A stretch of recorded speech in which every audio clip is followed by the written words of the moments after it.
아멘. 오늘 누가복음 2장 25절에서 35절까지 말씀을 가지고 기다림의 미학이라는 제목으로 여러분과 함께 은혜를 나눌까 합니다. 가끔 퇴근을 하면서 가까운 이 버스 정거장을 이렇게 쳐다보면 밤늦게 11시, 12시가 되도록 하염없이 앉아 계신 분들이 있습니다. 나이가 많이 드신, 연세 드신 어르신들이 가끔 그렇게 앉아 있어요. 차는 끊겼고 누군가를 기다리는 것 같고 많이 외로워 보입니다. 이럴 때 어떤 시가 생각이 나요. 서정육님의 홀로서기라는 시, 여러분들이 아시는 그 시인데 제가 한번 읽어보겠습니다. 기다림은 만남을 목적으로 하지 않아도 좋다. 가슴이 아프면 아픈 채로 바람이 불면 고개를 높이 쳐들면서 날리는 아득한 미소.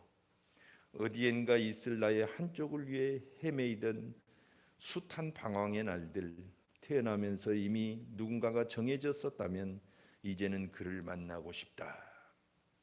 굉장히 진한 그런 외로움이 묻어나오는 시죠. 요즘 고독사가 급증하고 있습니다. 지난 5년 동안에 40% 이상이 늘어났다고 그래요. 작년만 해도 3,373명이 외로움으로 고독사를 하셨는데 전체 사망자가 31만 명인데 우리나라 1%가 넘어요. 고독하게 외롭게 혼자 계시다가 돌아가신 분들. 남성이 여성보다도 5.3배나 높습니다. 그래서 우리 주변에도 이 외로운 분들이 얼마나 많은가 이걸 통계적으로 실감할 수가 있어요. 외로운 분들은 누군가 함께하는 사람이 있으면 그것으로도 행복한 것입니다. 그 함께하는 것 자체가 위로예요. 위로. 오늘 본문을 보면 무언가를 기다리는 이 노인, 어르신 한 분이 나옵니다. 그 이름은 시므온이라는 사람이에요. 시므온. 예루살렘에 시므온이라 하는 사람이 있으니 이 사람은 의롭고 경건하여 이스라엘의 위로를 기다리는 자라. 성령이 그 위에 계시더라. 이 노인은 기다리는 게 좀 달랐습니다. 그건 뭐냐면 이스라엘의 위로를 기다렸다 그랬어요. 그래서 오랫동안 기도하면서 성전에 머물면서 이 위로를 기다린 거예요. 하나님이 언제 이 위로를 주시나? 왜 그 위로를 기다렸을까요? 인류는 그만큼 이 고독하고 위로가 필요한 존재이기 때문에 그렇습니다. 둘이 있어도 외롭다 이런 말이 있잖아요. 그것은 당연합니다. 예수님께서 이 땅에 오시니까 사람들을 보실 때, 군중들을 보실 때 마치 목자 없는 양과 같다 그렇게 보신 거예요. 그렇게 외로운 양들로 보신 것입니다. 돌볼 자 없고 마치 고아처럼 버려진 그런 인류를 보신 것입니다. 그래서 오늘 위로를 기다린다는 이 위로라는 뜻은 사실은 가까이 부른다는 뜻이잖아요. 여기서 출발을 했어요. 가까이 부른다 해서 위로라는 말이 나왔어요. 이 말에서 보혜사라는 단어가 생깁니다. 성령님은 보혜사시죠. 항상 우리를 위로하시고 가까이 하시고 우리를 변호하시고 우리를 상담하신다는 뜻입니다. 보혜사라는 뜻이.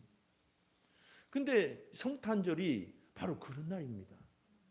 예수님께서 이 땅에 오신 것을 성경은 뭐라고 표현했나요? 그 이름을 임마누엘이라 하리라 그러셨어요.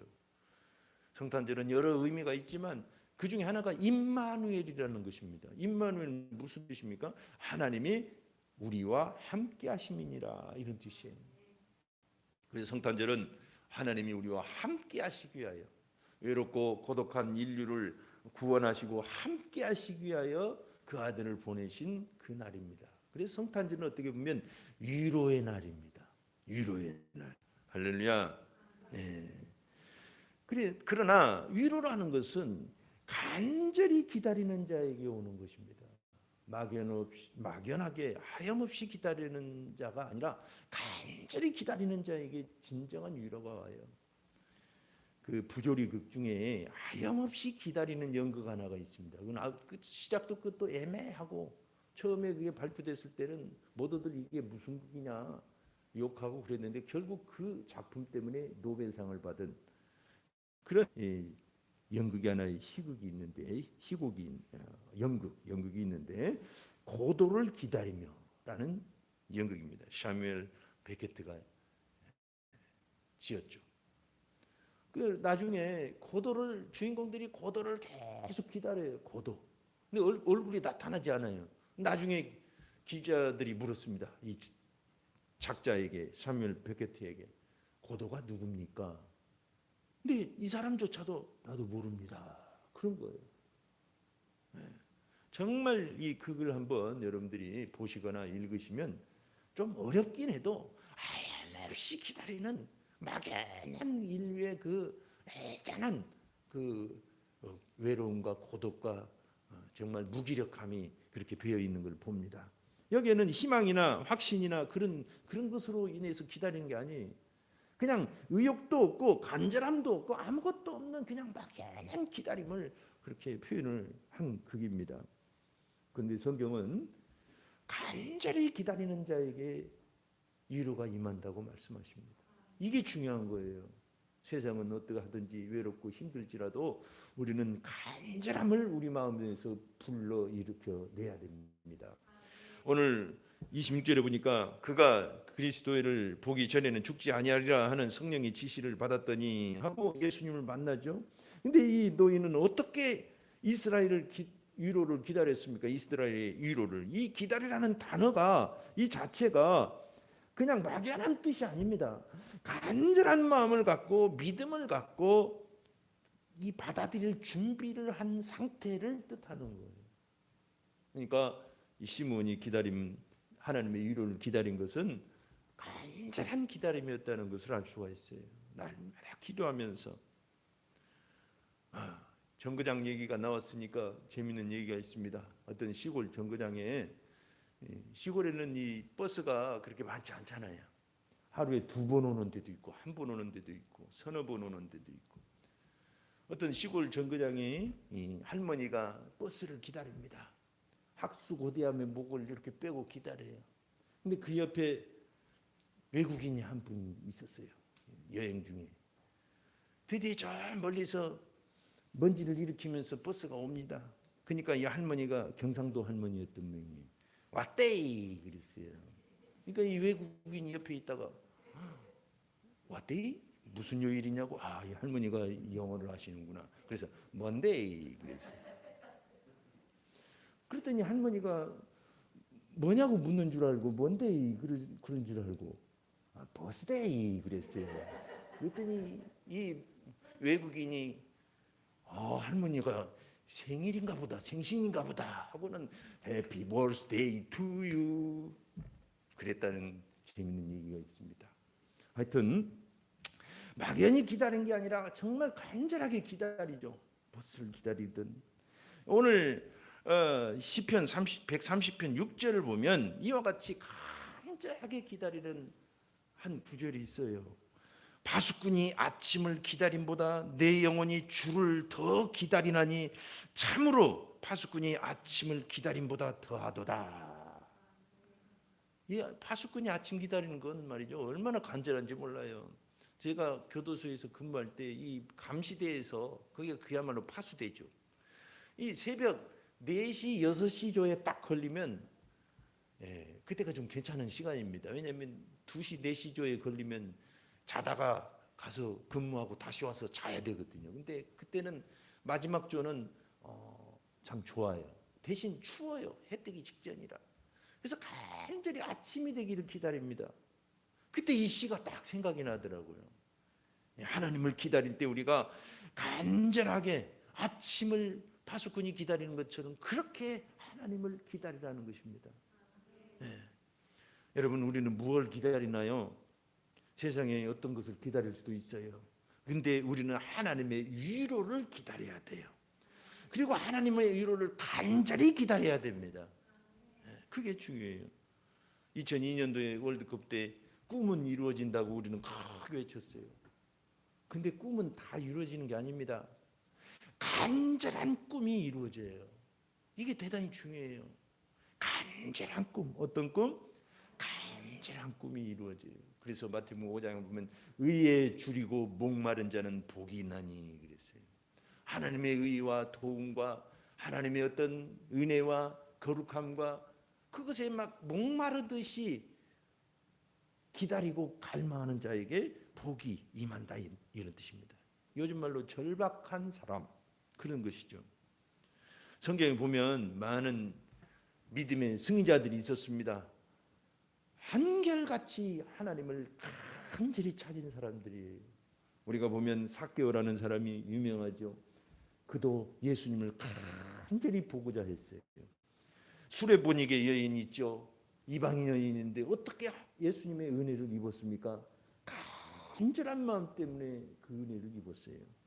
사렙다 여인, 12해 동안 혈루를 앓았던 여인, 모든 사람이 예수님을 만나고 하나님을 만났던 그 간절한 열망 때문에 그 결과를 얻은 것입니다. 그래서 성경은 말합니다. 잠언 8장 17절에 나를 사랑하는 자들이 나의 사랑을 입으며 나를 간절히 찾는 자가 나를 만날 것이니라. 아멘. 우리는 하나님을 간절히 바랍니다. 성탄절 위로를 우리는 간절히 기다리는 것입니다. 근데 이 위로는 구원으로부터 시작이 돼요. 구원으로부터. 하나님은 단순한 위로로 끝내시는 게 아닙니다. 우리가 어떤 사람이 예를 들자면 사랑을 잃어버리고 날마다 시리에 빠져서 술이나 이렇게 잡수고 그렇게 어렵게 외롭고 힘들게 산다고 합시다. 그를 위로할 수 있는 길이 뭡니까? 그와 함께하고 뭐 같이 술도 한잔하고 이렇게 공감해 주는 거, 그것도 좋아요. 근데 그건 한계가 있어요. 다시 힘들어지고 다시 외로워지는 거예요. 그 사람에게 진정한 위로는 뭘까요? 그 사랑을, 잃어버린 사랑을 되찾아주는 것입니다. 이것이 진정한 위로가 되는 거예요. 오늘 본문에 보니까 이 시몬이 아기 예수님을 안고 이렇게 요셉과 마리아가 들어오니까 예수님 성령의 감동을 따라서 이분이 하나님이 보내신 그 하나님의 아들이라는 걸 알고 달려가서 그 아이를 가슴에 안습니다. 안고 이 하나님의 위로를 내가 드디어 받았다 생각하고 보니까 막상 안고 보니까 하나님의 위로는 단순한 위로 차원이 아니라는 걸 깨달았어요. 그 하나님의 위로는 그냥 위로 수준이 아니라 엄청난 하나님의 구원임을 알았어요. 그래서 외칩니다. 29절에 주제여 이제는 말씀하신 대로 종을 평안히 놓아주시는도다. 내 눈이 주의 구원을 보았사오니. 그렇게 외칩니다. 놀랍죠? 시몬은 그냥 위로를 간구했어요. 근데 하나님은 위로를 주시기 위하여 구원을 먼저 하신 것입니다. 구원자를 보내신 것입니다. 여러분, 근본적인 변화 없는 위로는 마약입니다. 마약. 우리가 신앙생활 하는데 이렇게 교회 와서 예배드리면 마음이 평안하죠. 이게 아주 공통적인 것입니다. 마음이 평안해요. 근데 그걸로 끝나면 안 돼요. 우리가 진짜 예수님을 만났다는 큰 기쁨을 항상 간직해야 됩니다. 내가 예수님을 만나야 된다는 갈망이 있어야 됩니다.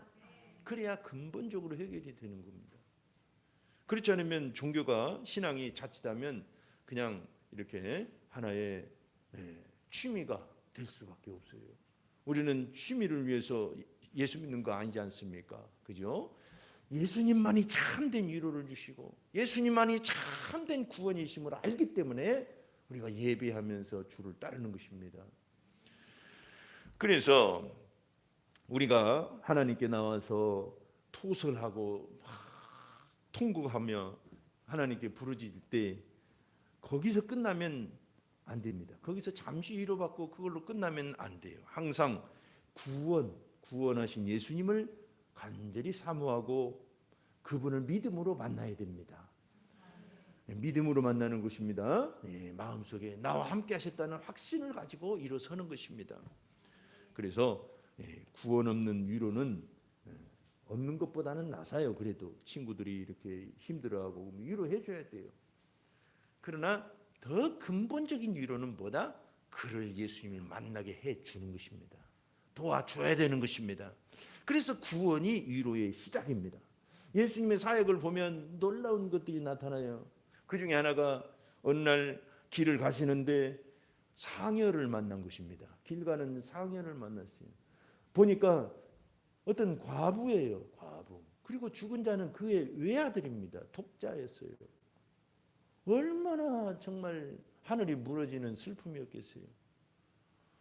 이런 장례식을 보면 주로 가서 위로해주고 얼마나 힘들겠냐고 마음을 어루만져 주며 축복하며 기도하고 그 정도밖에 할 수가 없잖아요. 근데 예수님은 그렇게 하지 않으셨어요. 가서 상해를 붙잡고 멈추게 하신 다음에 그 죽은 아들을 살려내신 것입니다. 이게 바로 우리에게 주신 복음의 핵심적인 메시지 중에 하나예요. 우리는 단순한 위로를 구하러 하나님께 나아가지만 하나님은 우리에게 구원을 주시는 것입니다. 이 과부에게 이 아들이 되살아나는 것 이상의 위로가 뭐가 있겠어요? 근본적인 문제가 해결돼 버린 것입니다. 우리도 예수님께 오면 이 근본적인 문제가 해결이 됩니다. 우리 영혼도 구원받고 또 하나님의 자녀된 그 놀라운 그 자격과 힘으로 세상을 이겨나가니까 그냥 다 해결되는 것입니다. 할렐루야. 그래서 이 십자가는 놀라운 하나님의 위로이자 생명의 시작점이 되는 것입니다. 오늘 31절에서 32절까지 보면 구원의 세 가지 특징이 나옵니다. 이는 만민 앞에 예비하신 것이요, 모든 사람이 이렇게 준비된 마치 잔치상을 차려놓은 것처럼 예비되었다 이것입니다. 그래서 누구든지 믿음으로 하나님의 은혜를 입으면 되는 것입니다. 그리고 32절에 이방을 비추는 빛이요, 이 어둠의 세상, 혼탁한 세상에 비추는 하나님의 빛을 말합니다. 그리고 세 번째가 주의 백성 이스라엘의 영광이니이다 그랬어요. 이스라엘의 영광이래요. 구원이. 이게 무슨 뜻일까요? 이스라엘의 찬란한 영광, 그것은 바로 하나님의 형상으로서의 영광이 회복된 걸 뜻하는 것입니다. 여러분, 구원은 단순히 지옥 가는 사람 구원해내는 수준이 아닙니다. 잃어버린 하나님의 형상을 회복시키는 것입니다. 하나님의 구원에는 그게 들어있어요. 그래서 우리는 지옥도 가지 말아야 되지만 하나님의 형상을 회복하는 것에 우리는 감사하면서 초점을 둬야 되는 것입니다. 우리가 저와 여러분이 이 단순한 위로로 신앙생활을 끝내면 안 됩니다. 모든 것에서 하나님의 형상을 회복하고자, 나도 회복하고 저 사람도 회복하고 우리 모두가 다 하나님의 형상을 회복하는데 초점을 두고 매진해야 될 줄로 압니다. 사도행전에 보면 3장에 보면 베드로가 몇몇 사도들과 기도하러 성전에 올라가는데 미문이라고 하는 문이 이렇게 있어요. 문이 아름다운 미자 써가지고 아주 아름다운 문, 그래서 문 이름이 미문인데 그 옆에 안진병이 한 분이 앉아서 지나가는 사람들에게 구걸을 하고 있었어요. 매일 아침이면 사람들이 그를 댐에다가 거기다 놓고 얻어먹고 살게 도와준 거예요.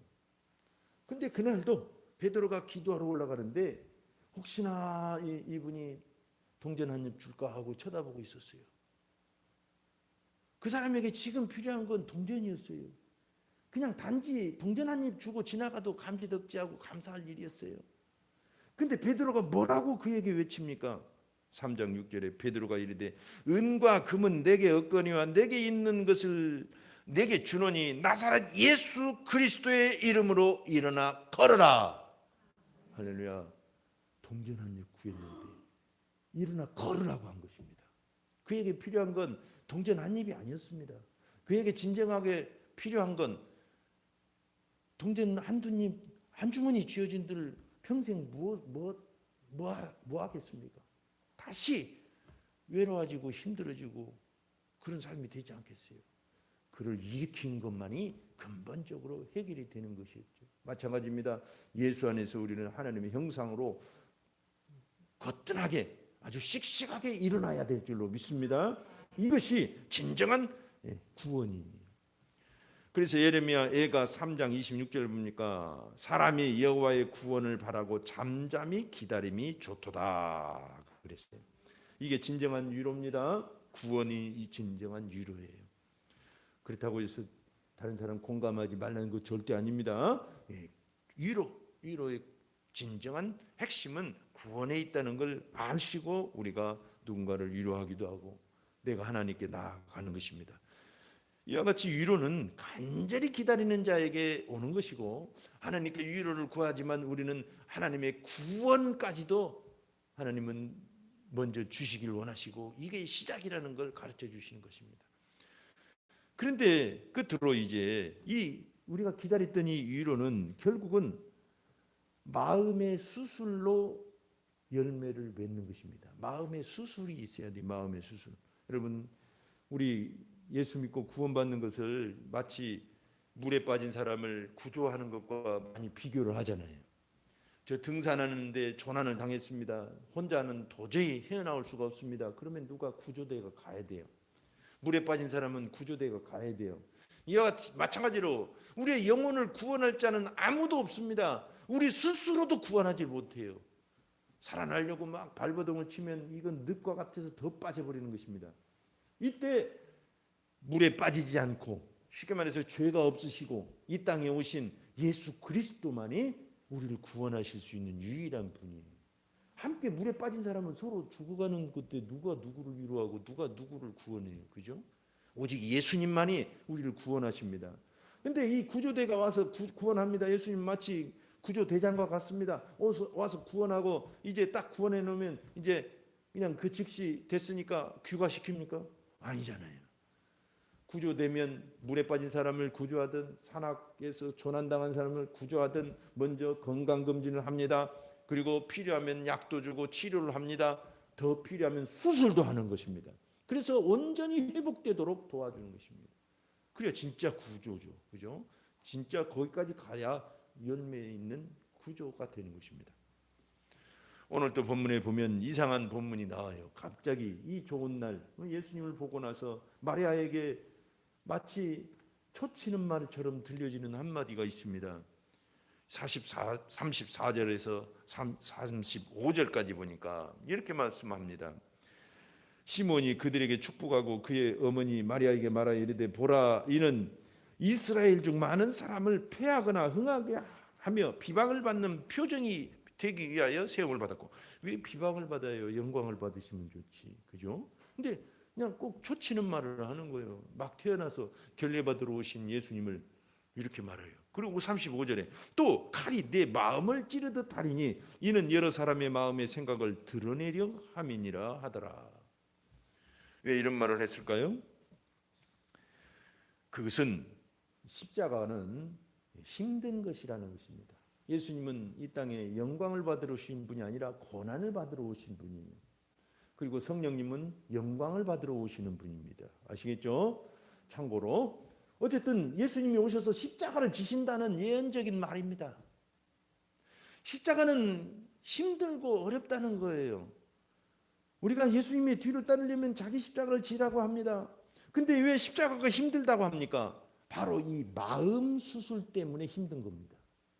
마음 수술을 하시기 때문에 힘이 들어요. 예수를 믿으면 구원받고 바로 복을 막 쏟아 부어주시고 행복이 쏟아지는 게 아닙니다. 우리 마음속에 많은 가시덤불과 자갈과 이런 것들이 막 산더미처럼 있기 때문에 이걸 제거하지 않으면 이것을 치유하지 않으면 행복을 누릴 수도 없고 받을 수도 없어요. 가나안을 정복하고 가서 7 족속 대표적인 게 7입니다. 더 많이 있었지만 그 족속을 다 정복해야 그 땅을 차지할 수 있었잖아요. 가나안 땅 그냥 막 분양해 주는 거 아니에요. 가서 정복하라는 것이었습니다. 마찬가지로 우리의 행복과 우리의 가정은 일궈야 되고 정복해야 됩니다. 그러려면 마음의 수술이 필요해요. 먼저 내 마음의 수술이 필요해요. 저 사람 마음부터 수술하려고 그러면 안 됩니다. 우리는 수술할 수도 없고 그러다가 쌈나. 내 마음의 수술을 해야 되는 것입니다. 내 마음속을 먼저 수술해야 돼요. 내가 변하면 다 변한다는 말이 있잖아요. 결국은 내 마음의 수술을 받아야 누가 비난을 하든 그것을 견디고 내 마음의 수술을 받아야 누가 어떤 말을 해도 오해하지 않고 내가 마음의 수술을 받아야 어떤 말을 들을 때 그게 복의 말로 들리기 시작하는 것입니다. 생명이 구분되기 시작하는 것입니다. 그래서 열매가 맺어지는 것이에요. 그래서 하나님은 이 마음 수술을 하기를 원하십니다. 십자가는 바로 그런 것이잖아요. 십자가에 예수님이 나를 위해 나를 대신해 나와 함께 죽으신 거예요. 함께 죽을 때 그 믿음으로 그걸 받아들이는 게 그렇게 힘들죠. 그게 마음의 수술입니다. 내가 예수님과 함께 죽었다. 그러니까 내 주인은 내가 아니야. 내 이 조동아리 내 입 가지고 내가 말하는데 무슨 상관이야. 이런 말 하는 것 자체가 죄잖아요. 그죠? 내 입이 아니에요 이제. 내 인생은 내 것이 아닙니다. 갈라디아서 2장 20절 말씀처럼 십자가에 죽었기 때문에 이제는 내가 산 것이 아니요 내 안에 그리스도께서 사신 것이라. 그것을 받아들이고 인정하고 믿어지기까지 기간이 짧을 수도 있고 길 수도 있어요. 짧을수록 좋아요. 왜? 고난이 짧아지니까. 이걸 모르면 계속 스스로 돌을 닦고 스스로 고난을 스스로 막 어려움을 겪어요. 근데 내가 예수님이 나를 위해 나를 대신해 나와 함께 죽었다는 사실을 빨리 받아들일수록 빨리 자기를 놓게 되고 마음의 수술이 빨리 끝나는 것입니다. 어쩌면 신앙은 그것 배우는 것 같아요. 할렐루야. 우리는 어떤 고행하는 거 아닙니다. 우리는 이미 예수님이 나와 함께 죽으셨음을 받아들이는 것인데 이게 그렇게 어려워서 마음의 수술로 표현을 하는 것입니다. 그래서 때로는 이것이 징계처럼 들려지기도 하고 괜히 목사님 나한테 뭔 말하시나 보다. 사모님 나한테 뭔 말하시나 보다. 왜 권사님 왜 그렇게 말을 해. 뭐 그렇게 들려질 수도 있어요. 근데 그게 아니고 이건 내 마음에 수술이 필요한 영역들이기 때문에 그렇게 들려지는 거예요. 할렐루야. 그렇기 때문에 여러분 히브리서 12장 11절 보면 무릇 징계가 당시에는 즐거워 보이지 않고 슬퍼 보이나 후에 그로 말미암아 연단 받은 자들은 의와 평강의 열매를 맺느니라. 위로, 행복, 구원 이건 잘 치유되고 잘 일궈진 마음밭에서 열리는 열매입니다. 그래서 이게 힘든 과정이기 때문에 시므온이 요셉 부부를 축복한 것입니다. 잘 이기시라고. 그래서 오늘 본문에 보니까 34절인가요? 34절 그들이 시므온이 그들에게 축복하고 그랬어요. 하나님께서는 오늘 여러분을 복 주시길 원하십니다. 저는 여러분을 축복합니다. 왜? 우리를 스스로 이렇게 십자가에 못 박힌 것을 인정하기까지는 쉬운 게 아니고 마음의 수술이 어렵기 때문에 여러분을 제가 축복하고 싶습니다. 아멘. 저도 그렇고 여러분도 그렇고 하나님의 복이 필요합니다. 누군가의 위로가 필요합니다. 그 과정이 십자가의 과정일 수도 있고 마음의 수술로 이제 결론을 맺기 시작하는 것입니다. 그래서 고린도후서 7장 10절에 하나님의 뜻대로 하는 근심은 후회할 것이 없는 구원에 이르게 하는 회개를 이루는 것이요 세상 근심은 사망을 이루는 것이니라. 우리는 세상적으로 근심하면 결국 남는 건 쓰라린 상처와 목마름과 그런 것밖에 없잖아요. 그러나 하나님 앞에서 마음의 수술을 받기 위하여 힘들고 믿음으로 잘 참아내는 이것은 우리에게 구원에 이르는 회개를 이루는 것이라고 말씀하고 있습니다. 아멘. 인생은 나그네 길입니다. 우리는 어디서 왔다가 어디로 가는지 항상 궁금합니다. 우리 믿음의 조상들도 스스로를 나그네라고 표현했어요. 히브리서 11장 13절에 보면 인생은 나그네 길이다. 그렇게 표현하고 있습니다.